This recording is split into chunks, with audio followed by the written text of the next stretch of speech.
Hola a todos. Bien. Para mí es un honor y un placer tener el privilegio de poder estar dando este discurso y lo quiero hacer en honor a quien fue presidente de la Cámara de Comercio en el año 1957, el doctor Alberto Venegas Lynch.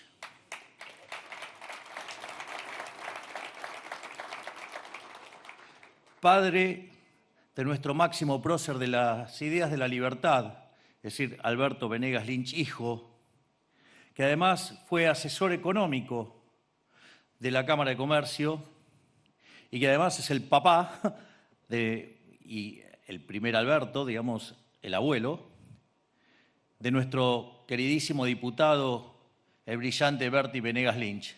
Así es que para mí esto es un honor y quiero dar este discurso en honor a los Venegas Lynch que tanto bien le han hecho a la Argentina. Además, quiero darle las gracias a las autoridades de la Cámara de Comercio por haberme invitado a conversar aquí hoy con ustedes. Hoy vengo con un mensaje muy particular que quiero transmitirles a ustedes y a todos los argentinos. Ese mensaje es que la recesión ha terminado y el país ha comenzado a crecer.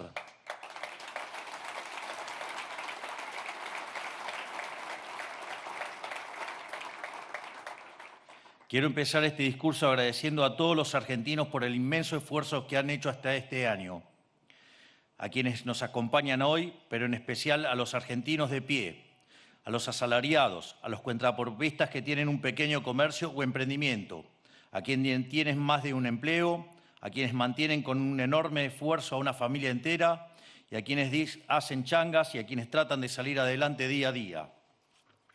A todos estos argentinos que han sido olvidados por un sistema diseñado para beneficio puro y exclusivo de los políticos y sus amigos. Apenas entré en política, entablé con todos ustedes un código de honor.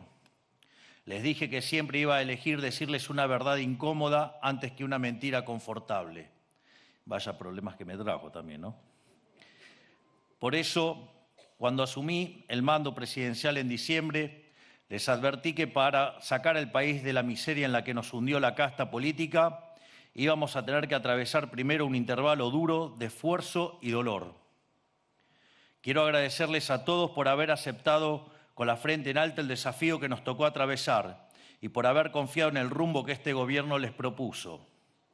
Hoy tengo el orgullo de decirles que ese intervalo de dolor terminó, la recesión terminó.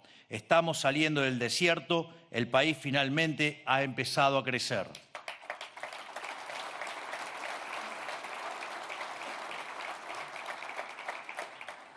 Esto no quiere decir que hayamos llegado a nuestro destino. Tampoco quiere decir que le hayamos puesto fin al esfuerzo que tenemos que hacer para llegar al país que queremos ser, que es que sea verdaderamente una gran potencia mundial. Es demasiado lo que nos han quitado en las últimas décadas. Y no tengo dudas de que todos los argentinos con suficiente edad aún tienen el recuerdo de haber vivido épocas mejores. Pero sí quiero decir que de aquí en adelante todos los días vamos a estar un poco mejor que el día anterior. En vez de ser cada día más pobres, seremos cada día más ricos. Nos seguiremos esforzando, sí, pero con la tranquilidad de que ese esfuerzo estará de una buena vez al servicio de estar cada día mejor. Porque el esfuerzo es un condimento necesario del progreso, pero ese esfuerzo debe servir a un propósito, a una meta, a un objetivo. Ese esfuerzo debe implicar progreso, porque si no, no es sacrificio, es un martirio. Ya hay varios sectores de la sociedad que perciben una mejora incipiente en su economía cotidiana. Pronto, esta percepción de muchos será una realidad para todos los argentinos. ¿Por qué lo digo con tanta certeza? Porque el programa económico que nos planteamos en diciembre funcionó y funciona, pese que le moleste a muchos econochantas que vienen errándole sistemáticamente desde el mes de diciembre cuando nosotros llegamos a la función. Hicimos un ajuste de shock focalizado principalmente en un sector público que se sostenía a base de déficit fiscal y emisión monetaria. Y lo hicimos tal como lo dijimos que lo íbamos a hacer. Tuvimos una recesión en unos meses, tal como anticipamos que iba a suceder producto de las atrocidades cometidas por la anterior administración, y también dijimos que después de la economía subiría como pedo de buzo. Y adivinen qué, las burbujas están empezando a verse. Digo, no puedo dejar de ser Milei, vamos. O sea, digo, ya venía demasiado formal.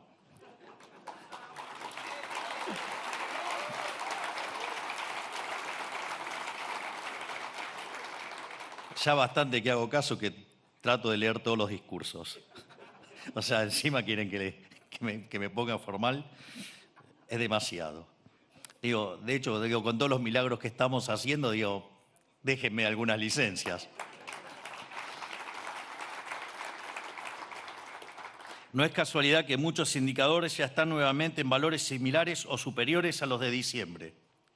El estimador mensual de actividad económica encontró su piso en abril y ya en agosto, que es el último dato disponible, se encontraba prácticamente igual al de diciembre.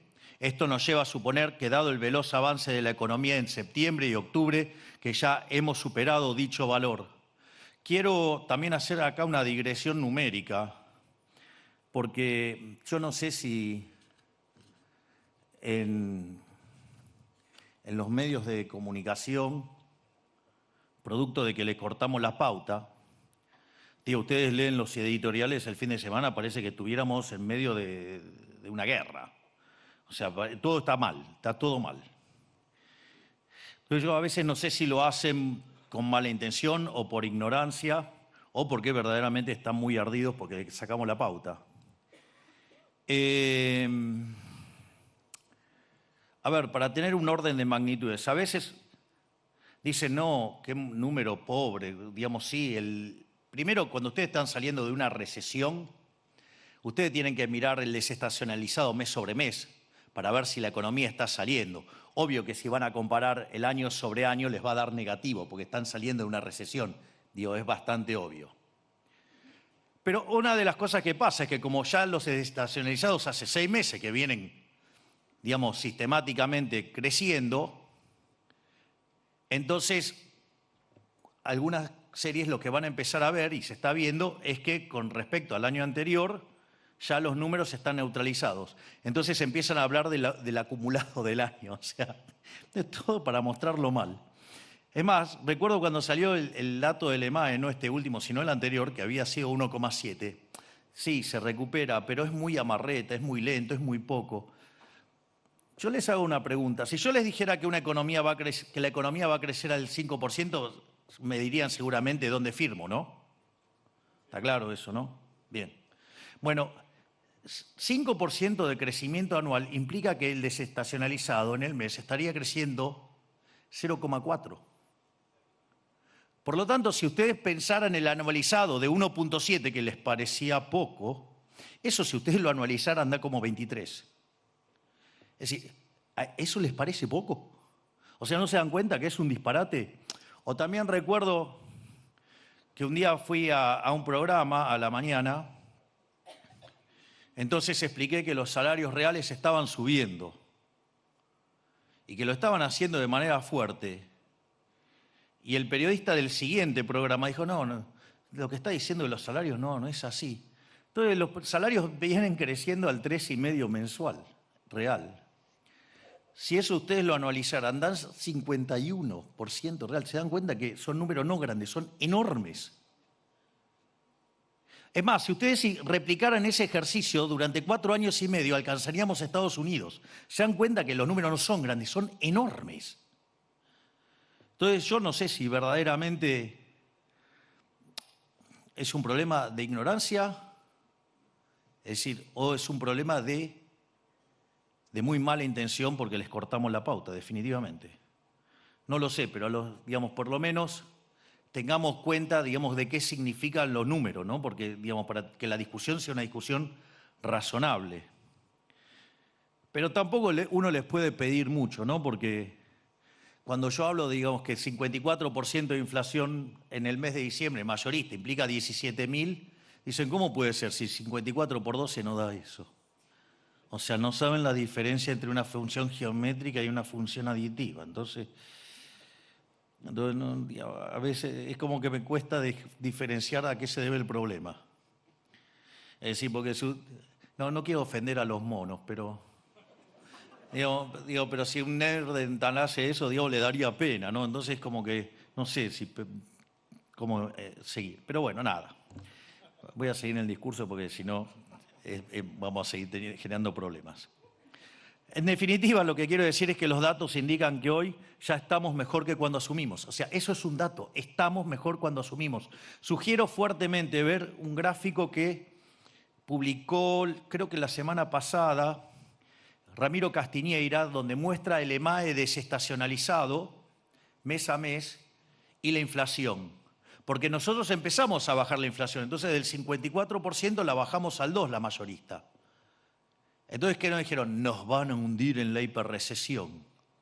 Increíble, porque ya en agosto estamos en el nivel de diciembre. Es decir, no hundimos al país en una recesión. O sea, estamos bajando la inflación y no, casi que les diría sin costo, a la luz de haber hecho el ajuste macroeconómico más grande de la historia de la humanidad, porque ajustamos 15 puntos del PBI. Entonces, digo, mientras que acá todavía siguen criticando lo que estamos haciendo, ya universidades prestigiosas del mundo se están dedicando a explicar el caso argentino y hablan del milagro argentino. Pero bueno, digamos, espero que la historia nos haga justicia y no, digamos, las basuras que escriben hoy. Para poner algunos indicadores. Las exportaciones entre enero y septiembre crecieron un 23,8% con respecto al periodo del 23, lo cual impulsó nuestro superávit comercial, que ya se consolidó como el más alto de las últimas décadas.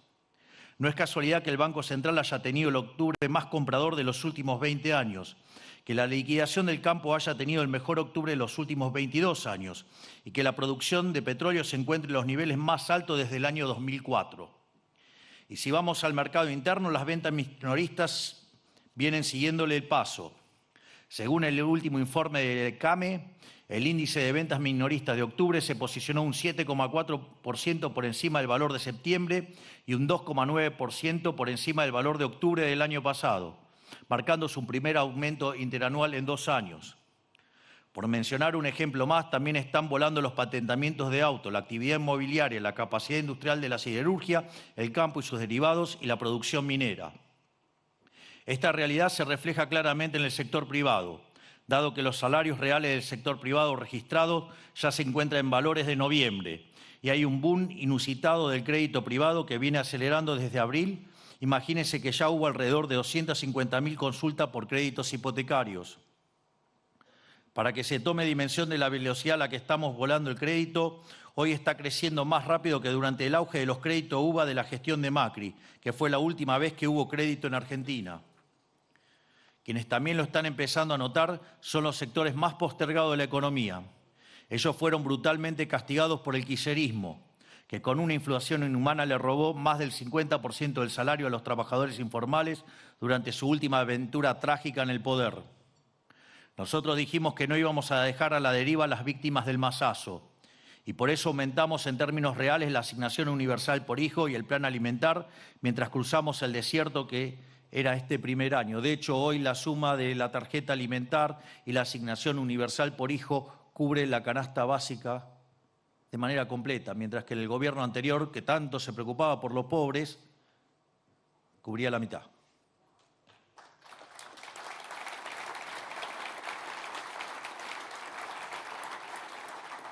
Además, gracias al programa económico, desde agosto los salarios informales están creciendo a una velocidad incluso más alta que los formales y son ellos quienes más van a mejorar en términos relativos en los próximos años. Ya se demostró en todo el mundo, se demostrará también aquí, no hay instrumento humano más potente para sacar a la gente de la pobreza que el capitalismo de libre empresa, el capitalismo de libre mercado.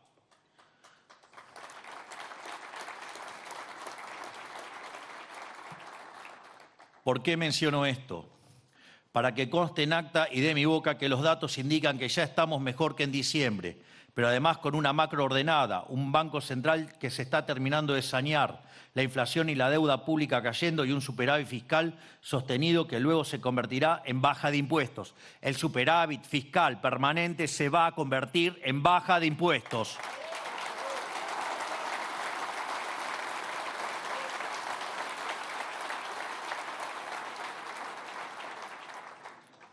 Es decir, no solo hicimos los deberes, sino que resolvimos los problemas más difíciles en menos de un año.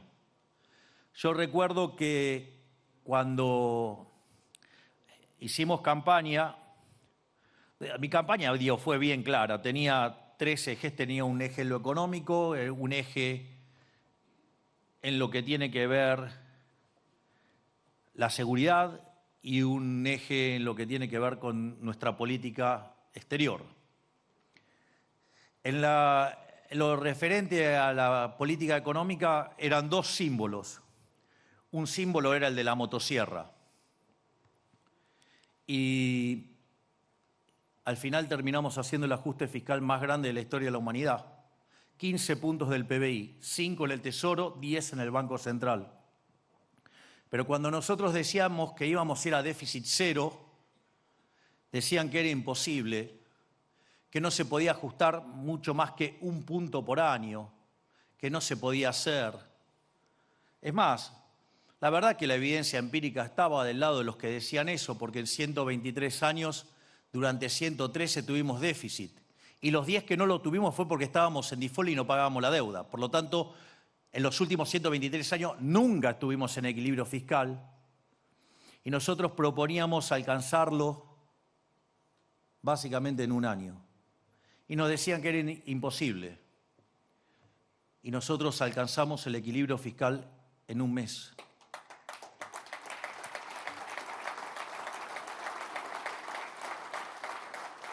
Entonces, los eternamente críticos, los pifiadores seriales, los econochanta, empezaron a criticar, empezaron con la calidad del ajuste. Primero que no lo íbamos a poder sostener. Lo sostuvimos en febrero, lo sostuvimos en marzo, es más, lo sostuvimos hasta con el pago de aguinaldos. Entonces empezaba a decir que era mucha licuadora y no había motosierra, que en realidad era una tijerita. Digo, cuando ustedes miran los números, y que había caído sobre el sector privado. Mentira, el 95% del ajuste cayó sobre el sector público. ¿O acaso qué es eliminar de cuajo la obra pública? ¿Acaso qué es eliminar de cuajo las transferencias discrecionales a las provincias? Miren cuáles son los salarios que menos crecen. Son los salarios del sector público. Además, echamos a 33.000 ñoquis. Además, echamos a 3.155 hijos de puta que los perseguían desde la FIP. Intercargos, hicieron los piolas. ¡Afuera 15 tipos!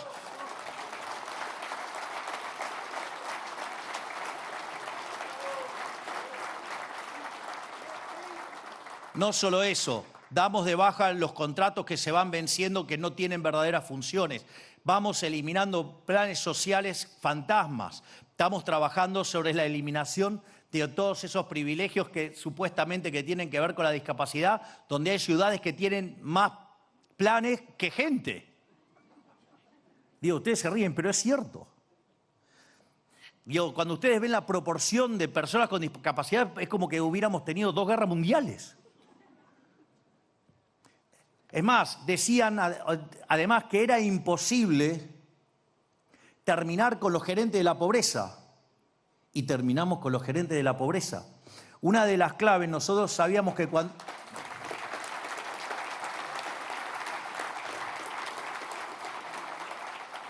Una de las claves era contener la cuestión social. Nosotros sabíamos que cuando hacíamos el ajuste, como la confianza no iba a acompañarnos de inicio, de hecho el Congreso no nos permitió sacar de inicio la ley bases, entonces nosotros sabíamos que el primer impacto iba a castigar el nivel de actividad económica y sabíamos que eso iba a tener un impacto sobre los sectores más vulnerables. Yo recuerdo que en ese momento, con gran criterio, la ministra Petovelo dijo: la clave está en quitar la contraprestación del plan. Porque, ¿qué era lo que sucedía? Si bien las personas vulnerables que cobraban un plan lo cobraban con una tarjeta, como tenían una contraprestación, cuando tenían que ir a verificar la contraprestación, es ahí donde le quitaban la mitad del dinero. Entonces, ¿qué fue lo que hicimos? Quitamos la contraprestación. Me acuerdo que dijeron todo tipo de cosas sobre la ministra Petovelo, que éramos más populistas que los kirchneristas, lo cual, digamos, era una ofensa complicada. Y en realidad, la clave de hacer eso fue que al eliminar la contraprestación, las personas no tenían que ir a firmarles a los gerentes de la pobreza y de repente con la misma plata que pagaba el Estado, a la gente le llegaba el doble. Es decir, le duplicamos la cantidad de plata que le llegaba sin aumentar un solo peso. Obviamente que cuando hicimos esto, ¿sí? ¿Qué es lo que pasa? Los gerentes de la pobreza se les caía la caja y entonces se sintieron agredidos y nos fueron a hacer una marcha. Y ahí, de manera brillante, entre el ministro de Infraestructura de aquel momento, el doctor Guillermo Ferraro, la brillante ministra Patricia Bullrich de Seguridad y la ministra Petovelo, arrinconaron a los piqueteros, arrinconaron a los gerentes de la pobreza. Y esto es interesante porque ustedes cuando tienen una guerra, hay tres tipos de guerra. Hay guerra de stock contra stock, hay guerra de stock-flujo y hay guerra de flujo-flujo. La guerra de stock-stock pierde el que se le terminan primero las balas. La guerra de flujo-flujo no termina nunca. Y la guerra de stock-flujo, digamos, siempre pierde stock salvo que haga alguna maniobra fuerte. Nosotros estábamos en una guerra de flujo-flujo, los flujos del Estado y los flujos que recibían los gerentes de la pobreza. Cuando le cortamos, se volvió una guerra de stock-flujo. Teníamos todo para ganar y ¿qué es lo que hicieron ellos? Fueron con todo. Amenazaron con que iban a ser 50.000 personas porque esperaban 100.000 y no pudieron juntar 3.000. Había más denuncias, que de hecho llegaron a 18.000 por extorsión, que la gente que fue. Y lo que era imposible y que nadie podía parar porque le tenían miedo que hubiera un muerto, entre otros, nosotros terminamos con los piquetes desde el primer momento que se nos plantaron y a partir de ahora, hoy no hay más piquetes en Argentina.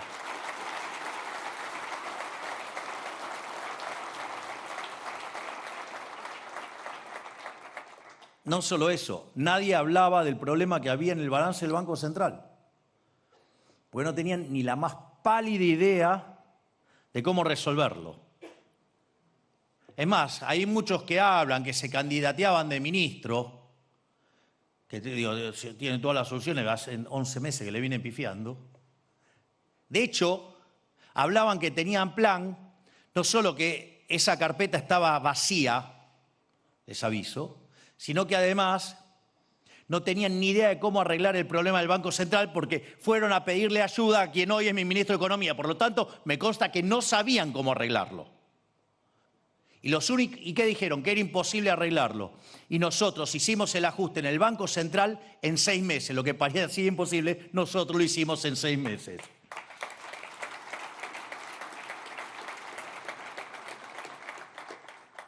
En definitiva, la verdad es que estamos haciendo los deberes y estamos resolviendo problemas en un año que parecían absolutamente imposibles.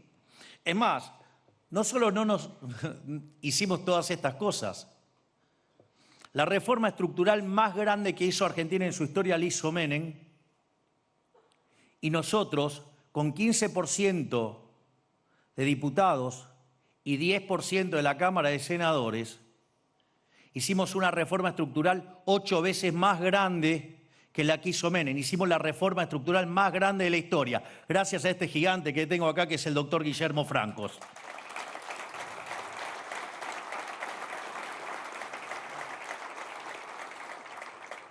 Igual les aviso, tenemos 3.200 más pendientes, con lo cual vamos a hacer de Argentina el país más libre del mundo. Ni que hablar lo que hace Federico todos los días, ¿no? Es un placer leer el Twitter de Federico. Todos los días una desregulación nueva.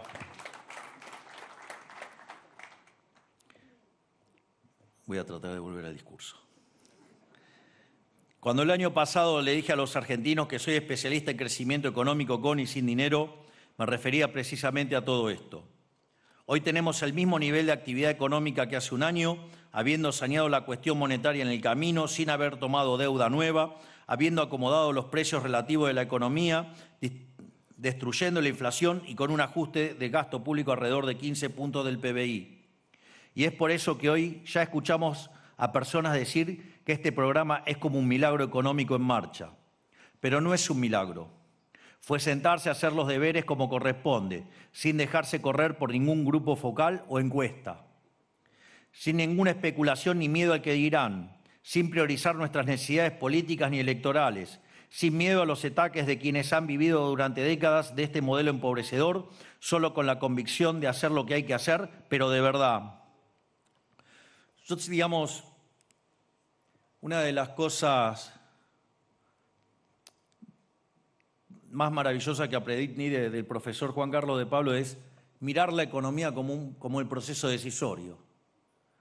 Entonces, una de las cosas que a mí me gusta contarles es cómo tomo decisiones.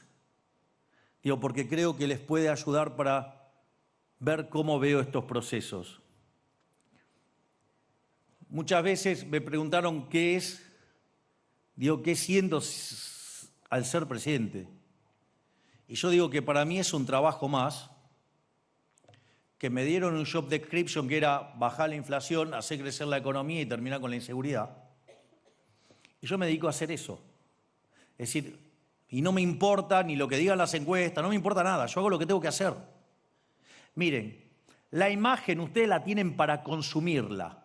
Es decir, ¿para qué les sirve tener imagen si no es para consumirla mientras que gobiernan? Para tomar decisiones. Es más, el otro día daba una nota en Radio Mitre a un excelente periodista que es Gabriel Anelo. Entonces me decía, pero todos terminan con mala imagen.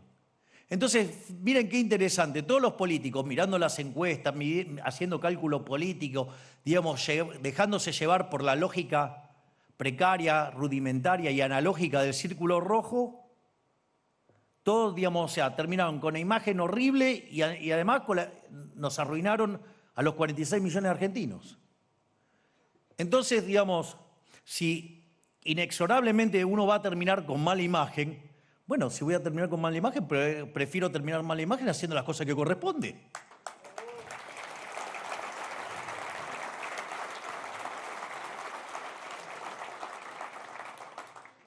Sin embargo, hace 10 meses que venimos ajustando, haciendo este tipo de cosas, la imagen no cae, y cuando cayó un poquito, después volvió a rebotar.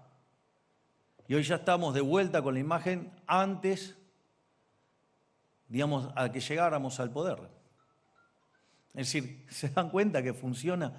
Y le voy a hacer un ejemplo para que vean lo que está dentro del proceso de decisión. Yo recuerdo que a pocos días de haber ganado la elección, el expresidente me invita a la Quinta de Olivos a desayunar para discutir el muerto que me dejaba.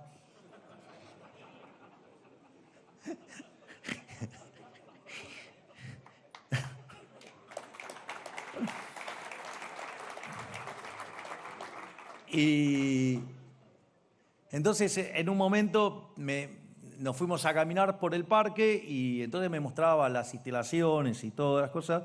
Y en un momento Alberto me dice que se sentía como un rematador mostrándole la nueva casa al dueño de la casa.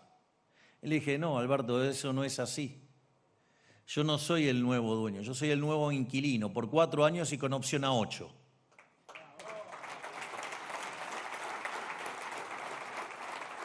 Es decir, si el poder no sirve para arreglarle el problema a la gente, no sirve para nada. Entonces, esa es la idea. La idea es hay que hacer lo que hay que hacer. Y si hay que pagar costos, se pagan. Es decir, para eso nos votaron, no para, digamos, que llevemos una vida narcisista para ver cómo me veo en el espejo de las encuestas. Si en definitiva lo que cuenta es cómo nos va a recordar la historia. Por eso muchas veces a mí me gustó comentar el caso de Pellegrini, lo hice muchas veces en la campaña. Pellegrini asumió en el medio de una terrible crisis y se mandó un ajuste homérico. Obviamente que cuando terminó, él iba a salir por las escalinatas del Congreso y un asesor le dice: don Carlos, no salga por acá porque la gente está un poquito enojada.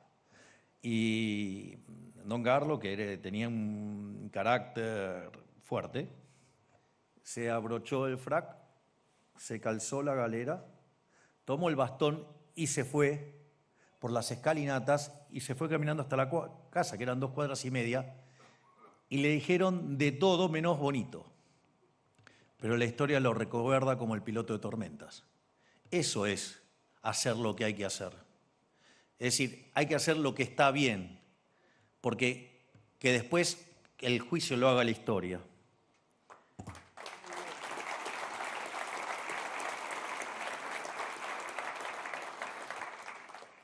Por eso, como le decía, esto no fue un milagro, fue sentarse a hacer los deberes como corresponde, sin dejarse correr por ningún grupo focal encuesta, era lo que le habías dicho recién, sin ninguna especulación ni miedo al que dirán, sin priorizar nuestras necesidades políticas ni electorales, sin miedo a los ataques de quienes han vivido durante décadas de este modelo empobrecedor, solo con la convicción de hacer lo que hay que hacer, pero de verdad. Porque la economía tiene reglas y estas reglas no se pueden dibujar ni torcer. No somos dioses, no podemos desafiar la gravedad y la alquimia dejó de ser objeto de estudio hace varios siglos. Las reglas de economía tienen sus propias reglas básicas e ignorarlas tiene sus consecuencias. De hecho, Marshall decía, usted puede hacer lo que quiere, lo que no puede es evitar pagar los costos. Y vaya que los delirios de los políticos lo han pagado millones de argentinos, porque iniciamos el siglo XX siendo uno de los 3 países más ricos del mundo y hoy estamos en la mitad de la tabla con la mitad de los argentinos pobres. Entonces, digo, este chiste no fue gratis. Es más, los países que cumplen estas reglas prosperan. Los países que las transgreden, como es el caso de Argentina, fracasan. Y si tiene alguna duda de esto que digo, analice los últimos 100 años de Argentina. Vean el país que la Argentina era cuando esta institución fue fundada allá por 1924 y miren el país que nos han dejado quienes creyeron que hacer política era reescribir las reglas. Bueno, con este gobierno damos por cerrada la era del chamanismo económico que reinó en la Argentina durante décadas. Se terminaron los chantas.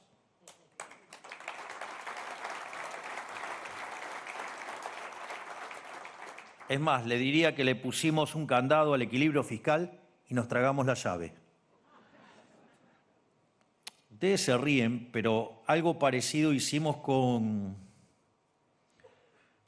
cuando yo era diputado y sorteaba la dieta. Nosotros armamos para poder hacer el sorteo de la dieta, armamos una base de datos donde la gente se inscribía y para poder abrir esa base se necesitaban 3 llaves. Una la tenía el programador, otra la tenía mi hermana y la otra la tenía yo. Y con mi hermana, ¿saben qué hicimos? Rompimos mi llave. No se puede tocar esa base. Es una base de casi 3 millones de personas. Imagínense si lo hubiera vendido, eran 3 palitos verdes. Sin embargo, yo rompí la llave. En definitiva, no, es que la verdad es lo que pasó.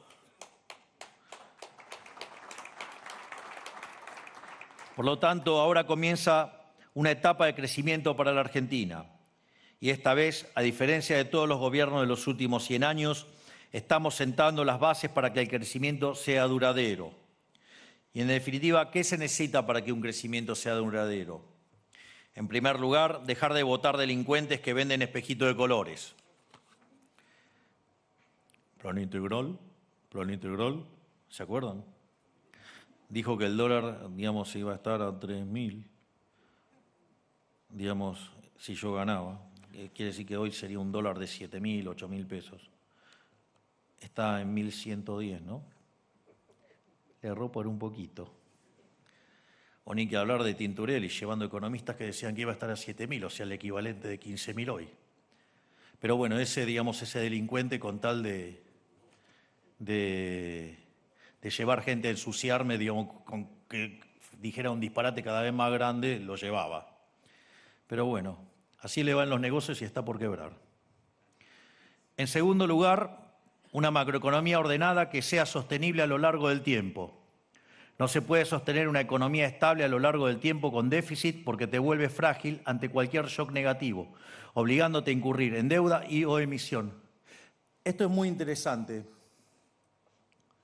Piensa en cualquier otro momento de la Argentina donde la tasa larga de Estados Unidos suba más de 100 puntos básicos. Nos hubiéramos hecho crema.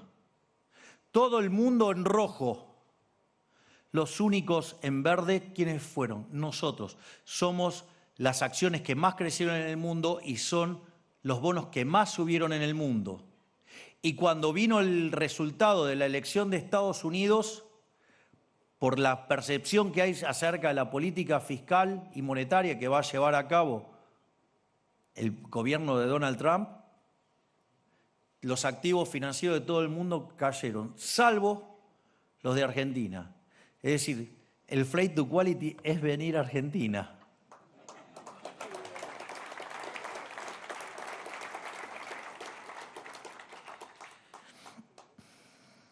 Menos aún se puede tener déficit con el historial crediticio de Argentina, lo que se traduce como emisión garantizada. Con nosotros el déficit es historia del pasado. En tercer lugar, se necesita un Estado lo más chico posible que cumpla de manera eficaz nada más que sus funciones básicas. Por eso mismo ya hicimos una reforma estructural 8 veces más grande que la de Menem y aún nos quedan 3.200 reformas en cartera. Y por eso creamos el Ministerio de Desregulación y Transformación del Estado, porque en Argentina no falta Estado, sobra Estado. Dicho ministerio, bajo el liderazgo del coloso Federico Sturzenegger, avanza desregulando al ritmo de un decreto por día. Hay algo interesante. De hecho, la primera gran novedad que tuvo nuestro gobierno fue crear el Ministerio de Capital Humano. Es decir, y tiene un sentido de por qué hicimos eso. Porque cuando ustedes miran el debate de crecimiento económico y que ese debate termina cerrado en un paper del año 89 de Mankiw, David Romer y David Weil, explica que el factor fundamental del crecimiento económico es el capital humano. Y por eso nosotros creamos directamente un Ministerio de Capital Humano y que se ocupara de cada una de las etapas del capital humano. Por eso, niñez y familia, para recibir a los chicos cuando están formando su cerebro. Digamos, si bien íbamos a integrarlo con salud, después por problemas operativos se puso aparte, pero digamos, trabaja de manera coordinada con el Ministerio de Capital Humano. A esto, digamos, le sumamos la educación y el trabajo. Porque entre darles el pescado gratis y enseñarles a pescar, nosotros preferimos enseñarles a pescar. Digo, porque dar el pescado gratis es símbolo de esclavitud. Y nosotros no queremos la esclavitud, nosotros queremos argentinos libres. Y eso fue revolucionario y hoy ya, digamos, en muchas partes del mundo se habla de la lógica de nuestro Ministerio de Capital Humano. El otro ministerio, digamos, que está haciendo furor en todo el mundo es el ministerio que comanda Federico Sturzenegger. De hecho, el propio Donald Trump incorporó en sus filas a Elon Musk para replicar la experiencia de lo que está haciendo Federico Sturzenegger. Y de hecho, dentro de las cosas que he hablado y charlado con Elon Musk, está en contacto ya con Federico para replicar ese modelo. Es decir, estamos exportando el modelo, digamos, de la motosierra y de la desregulación a todo el mundo. Estamos cambiando el mundo, estamos haciendo un mundo más libre. Y Como si todo eso fuera poco, además nuestro ministro de Economía fue elegido el mejor ministro de Economía del mundo. Pero acá siguen tirándonos mierda todos los días. Así somos. Y cuando uno mira las cosas enormes que está haciendo Federico, y si bien algún decreto individualmente puede parecer poco sustancial, es la suma de los mismos que día a día va mejorando la relación entre este Estado parasitario con el que nos encontramos y los ciudadanos, para así poder alcanzar la meta que nos propusimos, que es hacer de Argentina el país más libre del mundo. Miren, Irlanda, cuando empezó el proceso de reformas de mercado, era el país más miserable de Europa. 40 años después, tiene un PBI per cápita 50% mayor que el de Estados Unidos. Claramente que se puede.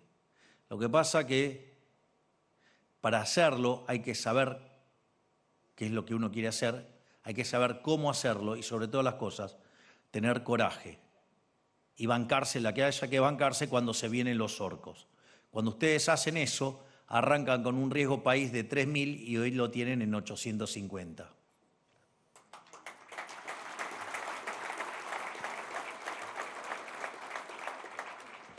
En cuarto lugar, se necesita orden y seguridad jurídica, amparados en la aplicación a rajatabla de los 3 principios del liberalismo: la defensa de la vida, la libertad y la propiedad privada. Por suerte para los argentinos, tanto en la guerra de la macro, como en las millones de escaramuzas de la micro, como en el ejercicio del orden, cuento con 3 titanes, tanto en lo profesional como en lo personal, que son Luis Toto Caputo, el mejor ministro de Economía del mundo, el coloso Federico Sturzenegger y la maravillosa ministra de Seguridad, Patricia Bullrich.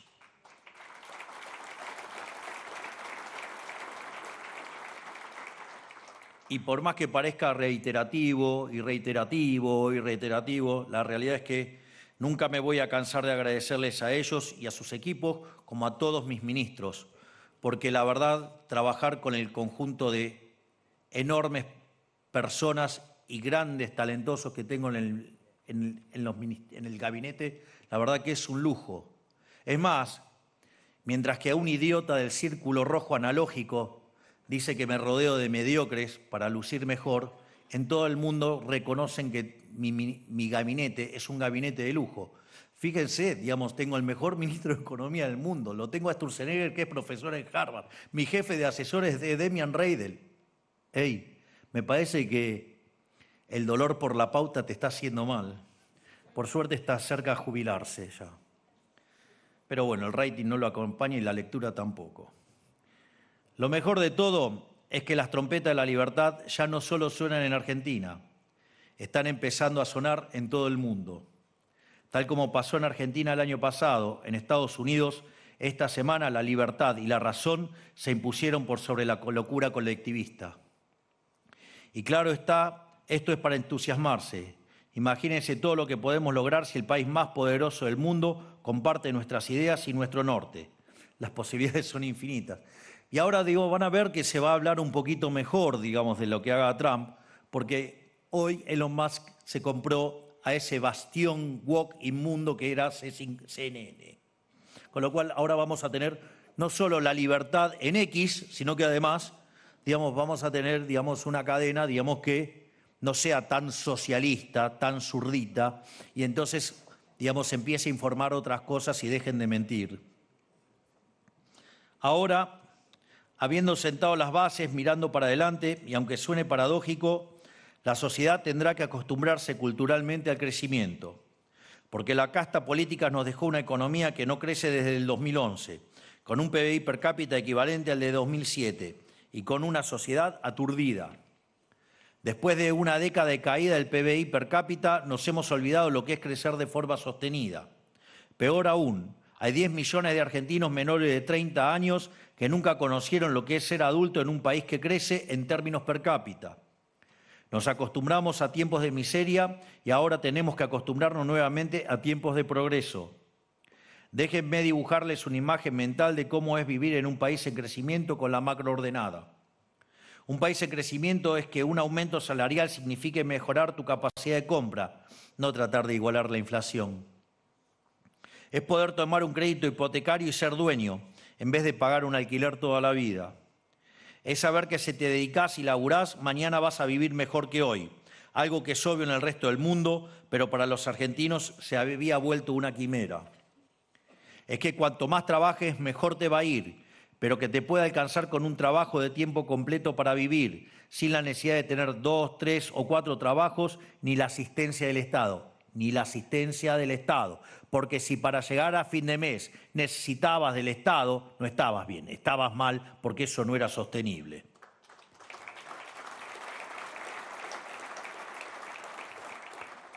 Pues más, es como de repente darse el lujo de cerrar tu negocio para tomarte unos días de vacaciones.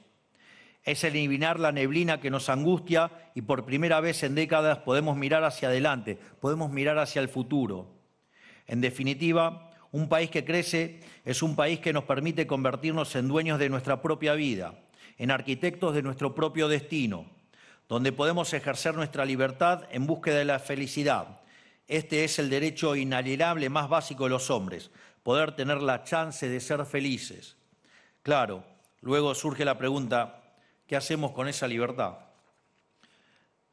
Digo, esto no es una pregunta trivial, ¿eh? Esto yo lo menciono siempre porque el pueblo hebreo cuando dejó Egipto, uno cree que salió todo el pueblo. Cuando ustedes leen la Torá, o sea, cuando leen el segundo libro de la Torá o del Pentateuco, digamos, Shemot, Éxodo en español, cuenta que 1 de cada 5 salieron. Es decir, 4 prefirieron el pescado gratis. Por lo tanto, no es fácil luchar por las ideas de la libertad. Hay que tener agallas y hay que hacerlo todos los días y hay que estar todos los días dando no solo la batalla en la política, en la economía, sino que todos los días hay que dar la batalla cultural. Porque ser libre es poder hacer lo que uno quiera sin violentar el principio de no agresión, no interferir en el derecho a la vida, a la libertad y la propiedad de los demás, y poder disfrutar los beneficios de esa libertad, pero también es hacerse cargo de los costos. Es decir, no hay libertad escindida de la responsabilidad. Y eso requiere de una actitud adulta. Y durante los últimos 100 años, la casta política lo que hizo fue infantilizarnos. De esa manera nos convirtieron en esclavos del Estado y lo que nosotros necesitamos es liberarnos y nosotros lo que estamos haciendo en este gobierno es todos los días romper una nueva cadena.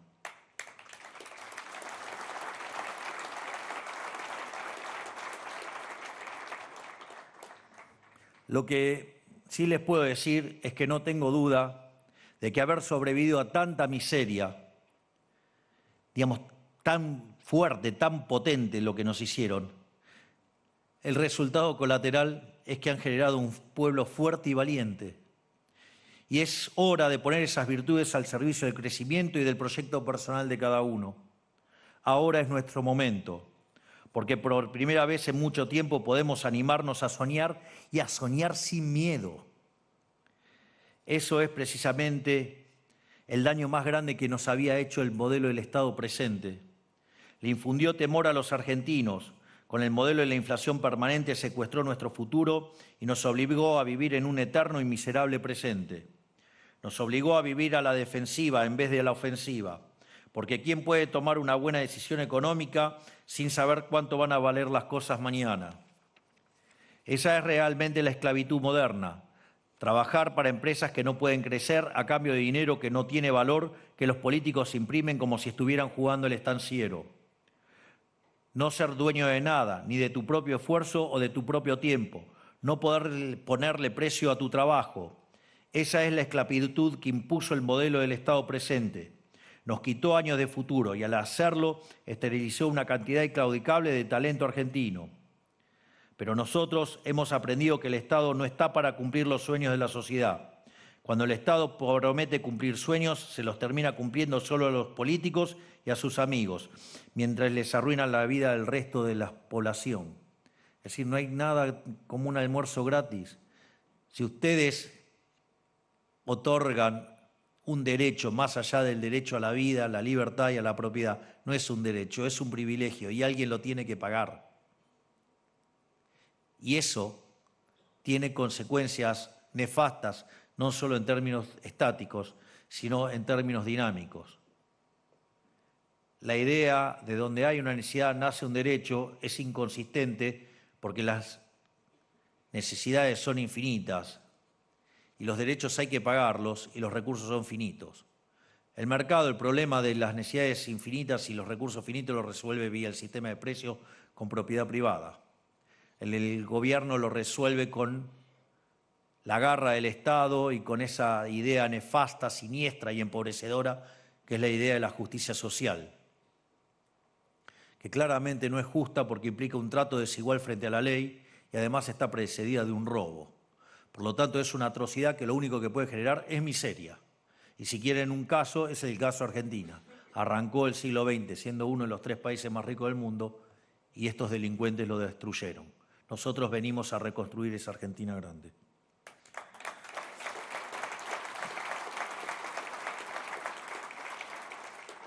Desde nuestra perspectiva, el Estado está para proteger el derecho de cada uno a perseguir sus propios sueños en paz.